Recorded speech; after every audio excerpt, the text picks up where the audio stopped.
এই বইয়ের প্রতিটি কবিতা এক একটা হৃদয়ের গল্প, কিন্তু একটা জিনিস আমি আজ সবার সামনে বলতে চাই, যে আমার প্রতিটি কবিতার ভেতরে লুকিয়ে আছে একজন মানুষ।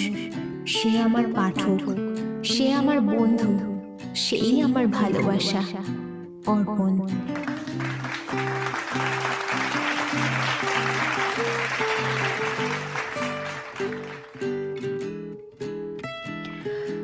আসুন অল্প সময়ের জন্য বাসা বাঁধি আমাদের এই পরিবারে, যেখানে আছে কিছু খুনসুটি, অল্প ভাষা অভিমানের, আরও আছে পাগলামি, একটু আশা বিষাদের, কিছু গল্প হৃদয়ের, কিছু কথা অনুভূতির। পাঁচ মিশেলে ভরে উঠুক আমাদের এই প্রেম কুটির। কলকাতা শহরের কোলাহল যেন অর্পণের চারপাশটা আরও জড়িয়ে ধরছিল। সকালবেলা ট্রাফিক জ্যামে দাঁড়িয়ে থাকা, অফিসে সারা দিন কম্পিউটারের সামনে প্রজেক্ট নিয়ে দৌড়ঝাঁপ, তারপর রাতভর ক্লান্তি, সব কিছুই তার কাছে একঘেয়েমি আর ধূসর জীবনের মতো লাগতো। অর্পণ ছেলেবেলা থেকেই আঁকতে ভালোবাসে। তার স্বপ্ন ছিল একদিন নিজের আঁকায় পৃথিবীকে রঙিন করে তোলা, কিন্তু বাস্তবতার চাপ, চাকরি আর দায়িত্বের পাহাড় তার সেই স্বপ্নকে অনেকটাই চাপা দিয়ে ফেলেছিল।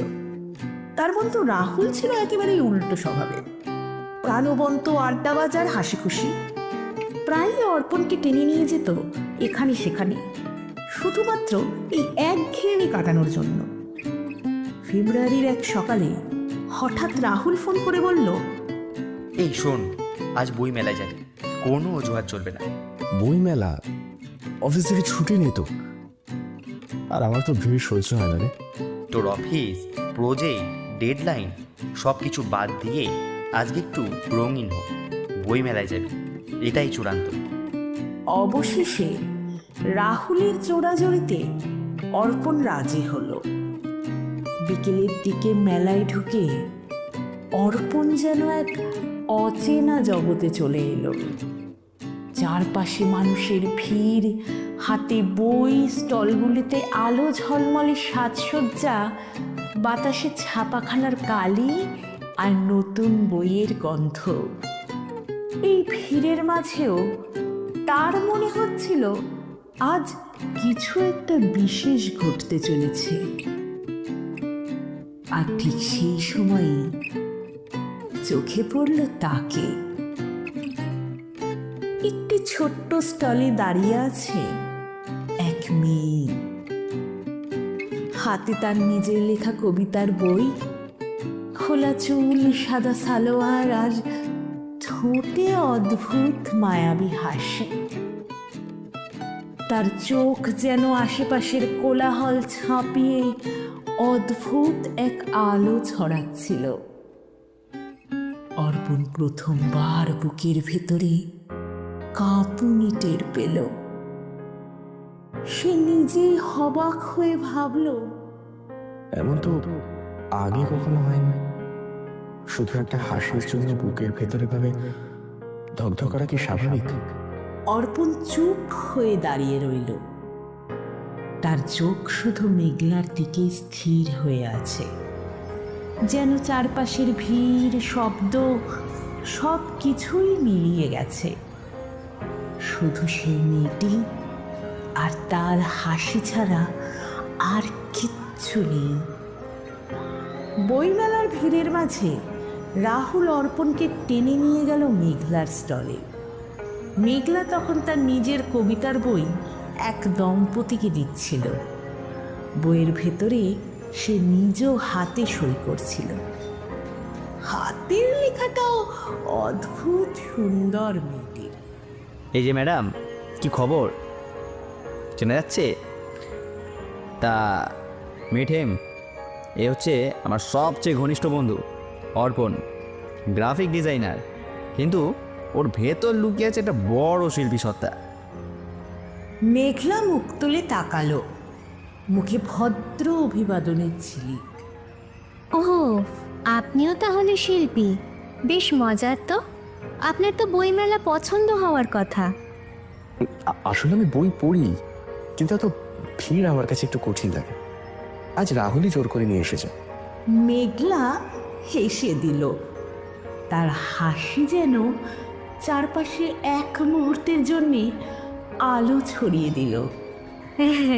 ভালোই করেছো, বইমেলায় না এলে তো আমার সঙ্গে পরিচয়ই হতো না। তাহলে তুমি কবিতা লেখো? হ্যাঁ, ছোটবেলা থেকেই আমার লেখালেখির অভ্যেস। আমার কাছে কবিতা মানে হলো নিজের ভেতরের অনুভূতিকে শব্দে গেঁথে দেওয়া।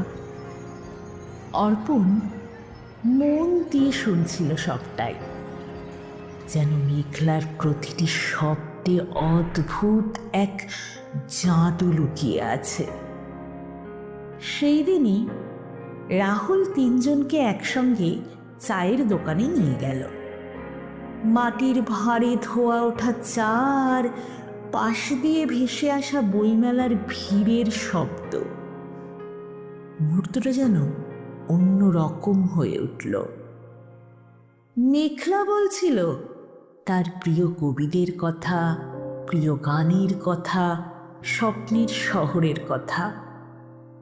অর্পণ কেবল তাকিয়ে থাকছিল, মাঝে মাঝে ছোট প্রশ্ন করছিল ঠিকই, কিন্তু তার চোখে মুখে স্পষ্ট হচ্ছিল যে সেই মেয়েটির প্রতিটি কথার ভেতরে ঢুকে গেছে। যা শেষ হবার পর মেঘলা হেসে বলল, আচ্ছা অর্পণ, তোমার আঁকা কবে দেখাবে? শুনেছি তোমার হাত খুব ভালো চলে। এখন তো শুধু ডিজাইন করি, কিন্তু চাইলে একদিন তোমার জন্য আঁকবো। মেঘলা চুপ করে হেসে তাকালো। অর্পণের বুকের ভেতরে হঠাৎ এক অদ্ভুত আলোড়ন বয়ে গেল। এরপর ধীরে ধীরে দেখা বাড়তে থাকলো। মেঘলা কখনো কবিতা পাঠাতো, কখনো হঠাৎ ফোন করে বলতো, এই শোনো, নতুন একটা কবিতা লিখেছি, শোনাবো? অর্পণও ধীরে ধীরে তার প্রতিদিনের ব্যস্ততার ভেতর থেকে সময় বার করতে শিখল। অফিস শেষে কফি শপে বসে গল্প করা, বিশ্ববিদ্যালয়ের চারপাশে হাঁটাহাঁটি করা, সব কিছুতেই যেন অদ্ভুত এক বন্ধনের সূচনা হচ্ছিল। অর্পণ বুঝতে পারছিল যে মেঘলার হাসি তার ভেতরে জমে থাকা ধূসরতাকে ভেঙে দিচ্ছে, আর মেঘলা বুঝতে পারছিল আসলে অর্পণের নীরবতা কথার থেকেও বেশি গভীর অনুভূতি। একদিন এক খেলার মাঠে দুজনে বসে আকাশ দেখছিল। মেঘলা হঠাৎ বলে উঠল, তুমি জানো অর্পণ, বন্ধুত্বই আসল ভিত্তি। বন্ধুত্ব ছাড়া সম্পর্কের সৌন্দর্য টিকে না। তাহলে কি আমরা এখন সেই ভিত্তি করে তুলছি? মেঘলা তাকে হেসে দিল। সে হাসির ভেতর অর্পণ খুঁজে পেল এক অদৃশ্য প্রতিশ্রুতি। এভাবে তাদের বন্ধুত্ব ধীরে ধীরে এক নতুন পথে হাঁটতে শুরু করল। এক পথ যেখানে প্রতিদিনই একটু একটু করে জন্ম নিচ্ছিল এক ভিন্ন ধরনের অনুভূতি। পরের দিন বিকেলবেলায় আকাশে কালো মেঘ জমেছে। হঠাৎ ঝিরঝিরে বৃষ্টি নামল। শহরের রাস্তায় মানুষ ছোটাছুটি করছে, দোকানের ছাউনির নিচে আশ্রয় নিচ্ছে। অর্পণ আর মেঘলা তখন বিশ্ববিদ্যালয়ের পুরনো লাইব্রেরির পেছনের একটা বেঞ্চে বসেছিল। চারপাশ ভিজে যাচ্ছে, বাতাসে কদম ফুলের গন্ধ, আর সেই মুহূর্তে পৃথিবী যেন থমকে গেছে। হঠাৎ মেঘলা ছাতাটা অর্পণের দিকে বাড়িয়ে দিল আর বলল, চলো এবার বেরোই। বৃষ্টিটা একটু থামলে তারপর বেরোলে হতো না? বৃষ্টি মানুষকে ভিজিয়ে দেয়, কিন্তু কখনো কখনো মনকেও ভিজিয়ে দেয়। তাহলে আজ মন ভিজবে নাকি শরীর?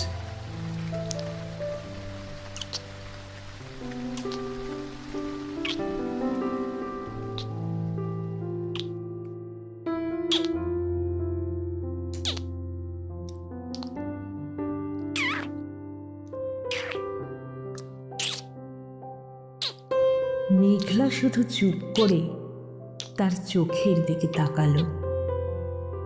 সেই চোখে অদ্ভুত এক গভীরতা, যা অর্পণের বুকের ভেতর ঢেউ তুলল। তারপর তারা বেরিয়ে গেল সেখান থেকে। খানিক বাদে বৃষ্টির জোর আরো বাড়ল।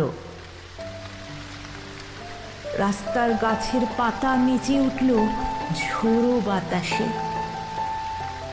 মেঘলা হঠাৎ মৃদু স্বরে বলে উঠল, জানো অর্পণ, জীবনটা আমার কাছে কবিতার মতো। প্রতিটি দিন যেন এক একটা নতুন লাইন। শুধু দরকার সঠিক পাঠকের, যে লাইনগুলো পড়তে পারবে। তাহলে কি আমি তোমার কবিতার পাঠক হতে পারি? মেঘলা একটু অবাক হয়ে তাকালো। চোখে হালকা কাঁপুনি, ঠোঁটে ছোট্ট হাসি ফুটল, কিন্তু কোনো উত্তর দিতে পারল না। নীরবতায় যেন তার স্বীকৃতি হয়ে গেল। হঠাৎ হাওয়ার ঝাপটায় ছাতাটা উল্টে গেল। দুজন ভিজে গেল বৃষ্টিতে। অর্পণ কাঁপতে থাকা মেঘলার হাত ধরে ফেলল। হাতটা ঠান্ডা হলেও অর্পণের মনে হচ্ছিল সে জীবনের সবচেয়ে উষ্ণ কিছু ছুঁয়ে আছে। তুমি যদি চাও আমি তোমার প্রতিটা কবিতা পড়ব, প্রতিটা লাইনে তোমাকে খুঁজে পাবো। মেঘলার চোখ জলে ভিজে উঠল। সে কিছু বলল না, শুধু অর্পণের হাতটা আরো শক্ত করে চেপে ধরল। বৃষ্টি ধীরে ধীরে থেমে গেল।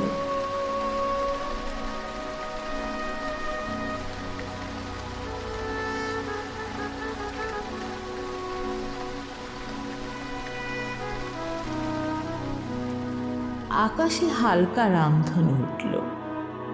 মেঘলা হেসে বলল, আমি আজকের দিনটা কখনো ভুলবো না, কারণ আজ আমার কবিতার নতুন অধ্যায় শুরু হলো। অর্পণ তাকিয়ে রইল, কিছু বলল না, শুধু মনে মনে প্রতিজ্ঞা করল, এই হাসিটাই আমি সারা জীবন রক্ষা করব। এভাবেই বন্ধুত্বের আড়ালে ধীরে ধীরে জন্ম নিল এক নিঃশব্দ প্রেম। একটা প্রেম যা বলার প্রয়োজন নেই, শুধু চোখ আর নীরবতাই তার স্বাক্ষর।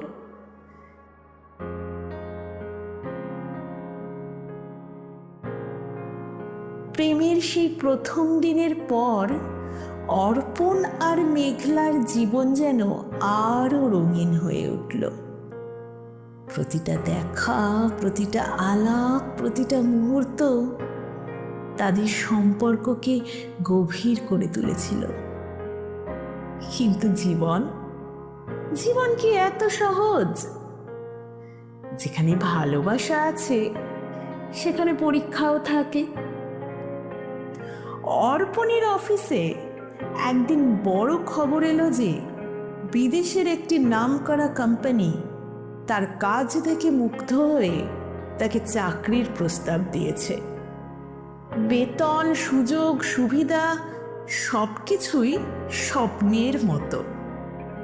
অফিসের কর্মীরা তাকে অভিনন্দন জানাচ্ছিল। রাহুলও উচ্ছ্বসিত হয়ে বলল, I feel proud of you dude. বিদেশে গেলে না তোকে কেউ থামাতে পারবে না। অর্পণ হাসল, কিন্তু ভেতরে কোথাও একটা অদ্ভুত টান অনুভব করছিল। সেদিন সন্ধ্যায় ক্যাফেতে অর্পণ মেঘলার সাথে দেখা করল। সেখানে বসে সে মেঘলাকে পুরো খবরটা জানালো। ভাবতে পারছো এটা কত বড় সুযোগ? আমার কেরিয়ারের স্বপ্ন যেন হাতের মুঠোয় চলে এসেছে। মেঘলা মৃদু হেসে শুনছিল, কিন্তু তার চোখে একটা অদ্ভুত কুয়াশা জমে উঠছিল।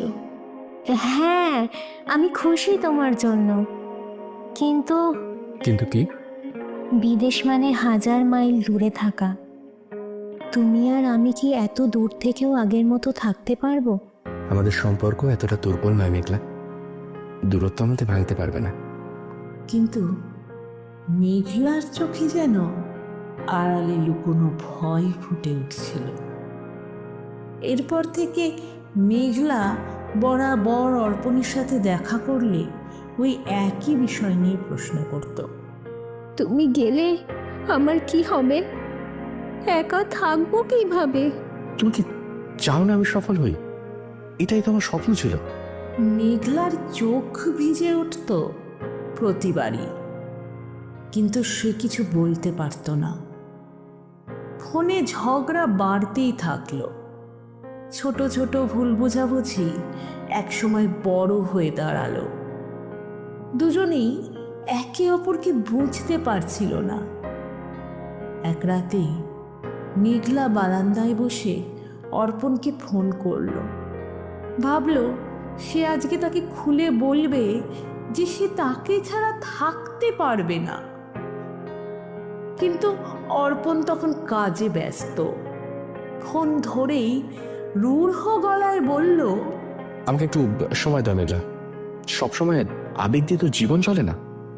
এই কথা শুনে মেঘলার বুকটা হাহাকার করে উঠল। সে নীরবে কল কেটে দিল। সেই রাতেই মেঘলা ডায়েরির পাতায় কাঁদতে কাঁদতে লিখল, ভালোবাসা মানে কি শুধু কাছে থাকা নয়? দূরে থেকেও কি ভালোবাসা টিকে থাকে, নাকি দূরত্ব একদিন সব কিছু শেষ করে দেয়? অন্যদিকে অর্পণ অফিসে একা বসে ভাবছিল যে সামনে তার স্বপ্নের দরজা খুলে আছে, কিন্তু সেই দরজা পার হতে গেলে তাকে মেঘলাকে পেছনে ফেলে যেতে হবে। ক্যারিয়ার আর ভালোবাসা, এই দোটানার মাঝে অর্পণ যেন নিজেকেই হারিয়ে ফেলছিল। বিদেশে চাকরির প্রস্তাবের পর থেকে অর্পণের মন যেন শান্তই হচ্ছিল না। কাগজে কলমে সবকিছুই চমৎকার, স্বপ্নের মতো চাকরি, প্রচুর টাকা, সম্মান, কিন্তু চোখ বন্ধ করতেই ভেসে ওঠে মেঘলার ভিজে চোখ, তার নিঃশব্দ কণ্ঠ। অফিস থেকে ফিরে এক রাতে জানালার পাশে অর্পণ ল্যাপটপটা খুলল। স্লাইডে চাকরির অফার লেটার খোলা, কিন্তু সেই লেটারের পাশে টেবিলে রাখা একটা পুরনো ছবি হঠাৎ করে তার চোখে আটকে গেল। ছবিটা বইমেলার দিনের। মেঘলার হাতে কবিতার বই, ঠোঁটে নির্ভেজাল হাসি। ছবির নিচে অর্পণের হাতের লেখা। প্রতিটা কবিতা মানে হৃদয়ের একটা গল্প। আমি কি তবে ভুল পথে হাঁটছি? কেরিয়ারে কি সব কিছু? অন্যদিকে মেঘলা রাতের পর রাত একা বসে ডায়েরি লিখছিল। প্রতিটি পাতায় অশ্রুর দাগ, প্রতিটি লাইনে অর্পণের নাম। সে যদি চলে যায়, আমি কি তার মনে থাকবো, নাকি সে আর একটা নতুন গল্প লিখবে যেখানে আমি নেই? সে বন্ধুদের আড্ডায় গেলেও অর্পণের কথাই মনে পড়ত। সবসময় ওর কথাই ভাবত। ফোন হাতে নিয়ে বারবার নাম্বার ডায়াল করত আর কেটে দিত। তার ভয় ছিল কোথাও কি অর্পণ তাকে ধীরে ধীরে ছেড়ে দিচ্ছে। এভাবেই 2-3 দিন কাটার পর এক সন্ধ্যায় অর্পণ মেঘলাকে ফোন করলো। আমার টিকিট কনফার্ম হয়ে গেছে, আগামী মাসে চলে যাব। তাহলে সব শেষ অর্পণ। তুমি তোমার স্বপ্ন বেছে নিলে আর আমি রয়ে গেলাম এখানে একা। এমনটা বলো না মেঘলা, আমি তো সব কিছু তোমার জন্যই করছি, আমাদের ভবিষ্যৎ ভালো করার জন্য। ভালোবাসা যদি দূরে চলে যায় তবে ভবিষ্যৎ কি দিয়ে হবে? আমি তোমাকে চাই অর্পণ, শুধু তোমাকেই চাই। এই বলে মেঘলা ফোন কেটে দিল। দুজনই নিজের ঘরে বসে কাঁদছিল, অথচ কেউ কারোর কাছে যেতে পারছিল না। সেই রাতে অর্পণ আর ঘুমোতে পারল না। জানালার বাইরে বৃষ্টি পড়ছিল, প্রতিটি ফোঁটা যেন তার ভেতরে প্রশ্ন ছুড়ে দিচ্ছিল। সাফল্য মানে কি?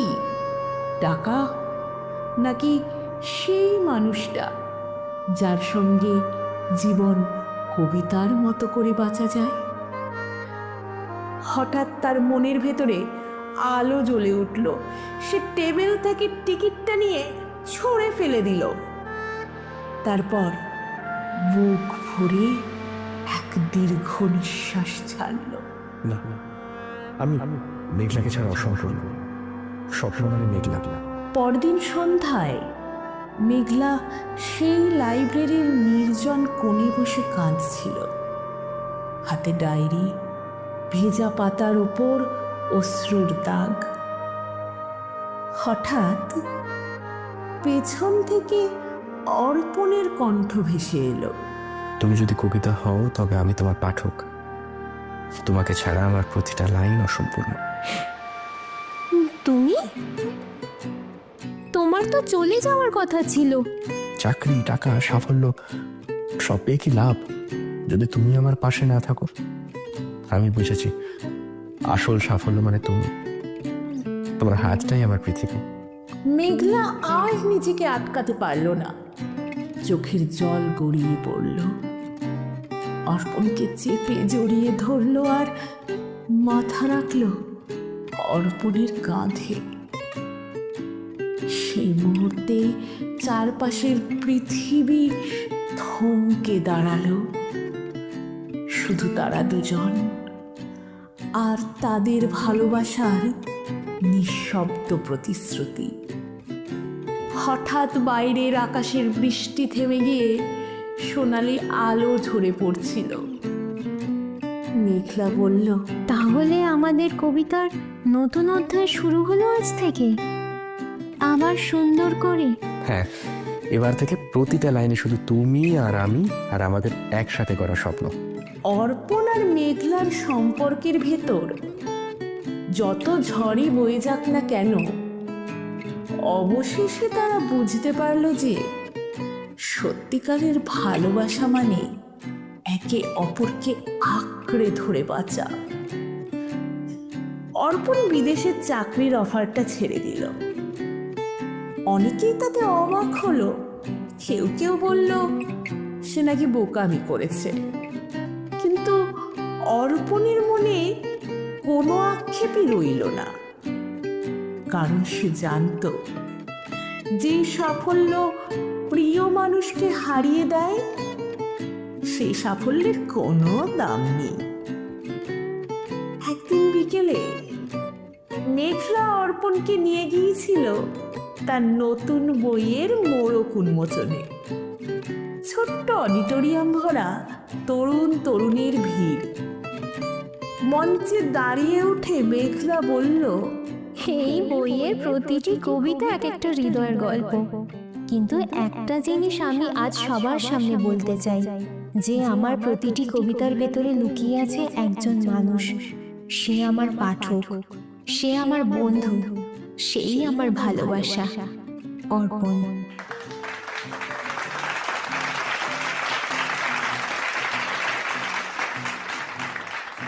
অডিটোরিয়ামে করতালি বেজে উঠল। অর্পণের চোখ ভিজে গেল। মনে হলো তার জীবনের সবচাইতে বড় সাফল্য আজ সে পেয়েছে। তারপর থেকে তাদের জীবন অন্য রঙে রঙিন হয়ে উঠল। অর্পণ নিজের ডিজাইনের ছোট্ট একটা স্টুডিও খুলল।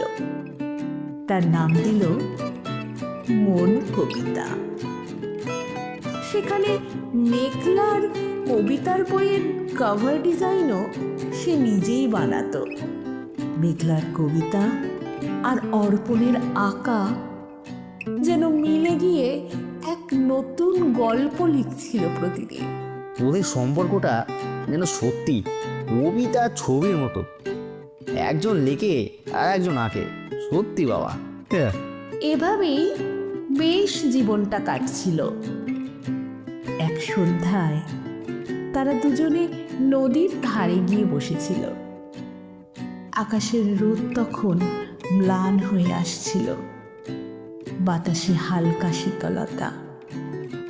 অর্পণ মেঘলার দিকে তাকিয়ে ধীরে ধীরে বলল, জীবনের অনেক স্বপ্ন ছিল, কিন্তু এখন বুঝেছি সব স্বপ্ন মিলিয়েও তোমার সমান হয় না। তুমি ছাড়া আমি অসম্পূর্ণ। আমি অসম্পূর্ণ ছিলাম সেই দিন পর্যন্ত যেই দিন তুমি আমার কবিতার পাঠক হওনি। আজ থেকে আমরা একে অপরের পূর্ণতা। তাদের হাত একে অপরকে শক্ত করে জড়িয়ে গেল। চারপাশের প্রকৃতি তখন নীরব সাক্ষী হয়ে রইল এই ভালোবাসার প্রতিশ্রুতি। ক্যারিয়ার, টাকা, সাফল্য সব কিছুই অর্থহীন যদি পাশে সেই মানুষটাই না থাকে যে তোমাকে সম্পূর্ণ করে। আসল সাফল্য হলো সেই হাতটা ধরা যে হাতটা ছাড়া তুমি অসম্পূর্ণ। অর্পণ আর মেঘলার মতো হয়তো আমাদের জীবনেও কোনো না কোনো অসম্পূর্ণতা আছে, কিন্তু ভালোবাসা থাকলে সেই অসম্পূর্ণতাই হয়ে ওঠে সবচাইতে বড় পূর্ণতা।